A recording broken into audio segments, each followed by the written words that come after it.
Hi guys! So welcome back po dito sa Gandara SRU channel. Ayan, happy Monday po sa ating lahat and magandarang gabi. Shoutout sa mga nakikinig ngayon sa atin at nakatambay sa ating channel. Maraming salamat po sa pagtutok at pag-abang ng ating pong update. So, kamusta po kayo? Andito na naman ako ang nag-iisa ninyong nagmamagandang Kaligitary Super magatid ng latest update and fresh happenings patungkol sa TVJ and mga balita patungkol sa Itbulaga. Basta about po sa EV, sagot na po natin yan. Ganun din po sa mga chismis sa loob at labas ng showbiz. Kaya naman kung di ka pa nakaka-subscribe, i-click mo na yung subscribe button at notification bell para mag-i-updated at una ka sa mga nilalabas nating balita. And para nga po sa gabing ito, so ilalatag ko po muna sa inyo yung ating pong pag-uusapan. May kinalaman po Kaligitary sa topic natin ngayong gabing ito kay Atasha Mulak. Ilang updates about Atasha Mulak. So nagbigay po kasi siya ng update sa kanyang social media account at ganun din po tungkol sa segment ng Itbulaga na pinag-uusapan ngayon kasi mukhang may ilalabas pong segment ng TVJ. So, ano kaya ito? Excited na po ba kayo mga kadarikads? Pero ang malaking question mark nga po kasi sa lahat ay kung magiging mabenta po ito or magiging flop ang segment na ilalabas ng TVJ. Pero hoping po ang marami na sana po yung maging mabenta, maganda ang segment na ito ng TVJ. Lalo pat nasimula na po ng Itbulaga ang magagandang segment ngayon na kinagigiliwan at kinababaliwan ng atin pong mga netizens, na atin pong mga kadarikads, kagaya ng Bulaga Olympics, sinimulan po ng Rewind, the comeback stage, then yung Barangay Cinema na searching for a child star of the year.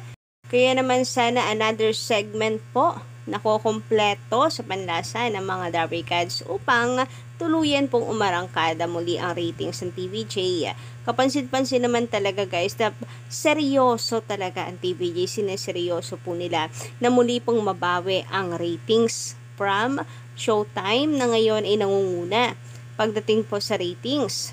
Pero gano'n naman po talaga, no? Darating at darating po ang ups and downs sa isang business. Anyway, para naman sa sentro ng update natin, so patungkol naman po ito sa kabilang noontime show na kung saan ay for sure subukan lang talaga nila yung kumakalat po na chismis kadarikads magsisimula po ang kanilang pagbagsak.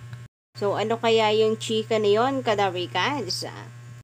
Kaya stay tuned lamang po kayo, pag-uusapan po natin yan. But before that, eto nga sabi ni Miss Cathy Hill, magandang gabi sa inyo. Ibalik ang bawal judgmental, please. Nako, yan din po ang na last year ko pang sinasabi na sana ay ibalik po ang bawal judgmental. Napakaganda po kasi segment nito.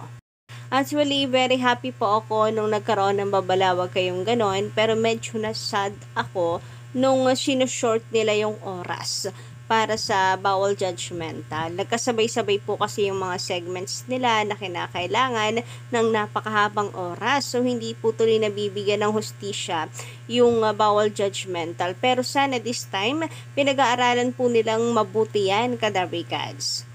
May mga ano po kasi conflict. Kahit po napakaganda ng mga segments nila, kung magkakaroon po ng conflict pagdating po sa oras, lahat ng segments na magaganda nila ay kanila pong ilalabas, tapos kumakain naman po ng mga oras ay mababaliwala din. Guys, sinasabi ko po sa inyo kagaya nung babala, wag kayong ganun nung nakaraan. Grabe, sinushort po nila. Nawawala po yung ganda noong segment na yon. So, hoping na kung ibalik po nila ito, kadarikads, ay pag-aralan po nilang mabuti. Mag-alis po sila ng segments, nakakain po ng sobrang oras. Hindi yung basta salang lang po ng salang ng segments. So, kaya naman po yan ng creative team for sure. Anyway, may kinalaman nga po ito sa post ng Bulaga TVJ sa Twitter or sa X po ngayon na social media account na kung saan ay meron daw po tayong dapat na abangan na kung saan naku bawal na bawal itong ipagpaliban. Anyway, bawal judgmental man po ito o hindi. Kasi ngayon pa lang nagre-request na ang mga Dabarkads na sana bawal judgmental na ito. Or babalawag kayong ganon. Umaasa po ang marami na ito po ay magiging solusyon para po sa ratings ng TVJ na kung saan ay natetenga na nga daw po sa 3%. Sabi naman dito na Eduardo Castillo, kulang sila sa oras kaya hindi nila kaya ibalik lahat ng segment. Yun na nga, ito yung tinutukoy ko po kanina, kulang po talaga. Dapat meron po talaga silang tanggalin. So yung AI family okay lang din naman, pero sana kapag live na lang yung AI family, no? Kagaya nung nakaraan, nagmala Ellen po ulit itong si Maine Mendoza. Pero pag during Gimme 5, nagre-request yung iba na sana tanggalin na yon. Kumakain lang daw po kasi ito ng oras. So, yung mga ganitong bagay, para po magawa nila yung mga magaganda at maaari pa nilang gawin, magawa po nila. Kayo ba guys, ano ang inyong say naman patungkol doon? Free po kayo mag-iwan ng inyong komento dyan sa baba. Samantala, quick update naman po tayo dito kay Atasha Mulak. So, alam niyo naman na po siguro lahat, hindi naman po siguro lingid sa inyong kalaman yung nangyari dito kay Atasha, yung nagkasugat po siya kasi nga naano po siya sa bike. Ayan po at nagkaroon po siya ng galos sa braso at saka sa kanya pong binte. Pero ganin pa man guys, nakakatuwa naman dahil itong kanyang Palmolive family ay nagbigay po or nagpahayag, nagpabatid, ano bang tamang term, ng kanilang concern kay Atasha Mulak. So, nakakatawa guys, may pa bouquet of flowers pa po sila for Atasha. Napaka-sweet, hindi po ba? For sure, sa Atasha, happy po sa na-receive niyang ito from Palmolive, yung concern po ng Palmolive sa kanya. And i-share at ibinahagi nga po ito rin ni Tasing sa kanya pong social media account bilang appreciation and gratefulness sa kanyang Palmolive family. Kaya naman mga Kadabarkads, tara na, switch na sa Palmolive. Charis. Samantala, sa kabilang balita naman, Kadabarkads, nako, eto may post po ang Kapamilya Forever Facebook page. Actually, hindi lang po siya yung nagpo-post ito. Ang dami pong mga repost tungkol po dito kay Kim Chiu na kung saan ay mapapalayas sa Showtime. Gaano kaya katotoo ang chismis ito mga Kadabarkads? Sabi dito, Kim Chiu tatanggalin di umano sa It's Showtime at papalitan ni Barbie Fortesa. Nalipat lang sa GMA, pati host ng Showtime ay magiging kapuso na yung mga host dito. Nako, ewan ko na lang kung saan pupulutin ang Showtime pa nagkataon. Alam naman po natin na because of mga host dyan sa Showtime, kaya pumabenta yung Showtime na yan. Kapamilya fans nga, gigil na gigil, galit na galit kapag ang dami pong mga kapuso artist na nagigas doon, mga hindi naman daw nila kilala.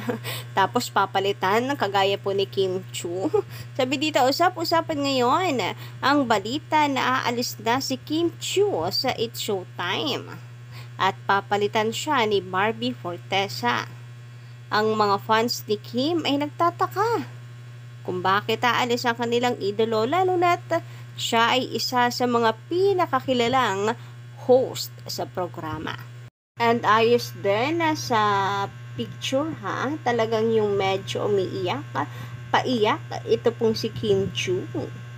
Pa-issue ang mga peg. Anyway, say naman po dito kung may katotohanan ang balita na yari po ang It's Showtime. For sure, isa ito sa pinakamalaki pagkakamaling gagawin ng GMA Network at kanila pong pagsisisihan talaga kapag ipinilit nila si Barbie Fortesa na ipasok dyan sa Showtime at tanggalin ang kagaya ni Kim na host dyan sa Showtime. Sabi nga po dito, hindi na manonood ng Showtime pag wala na si Kimi.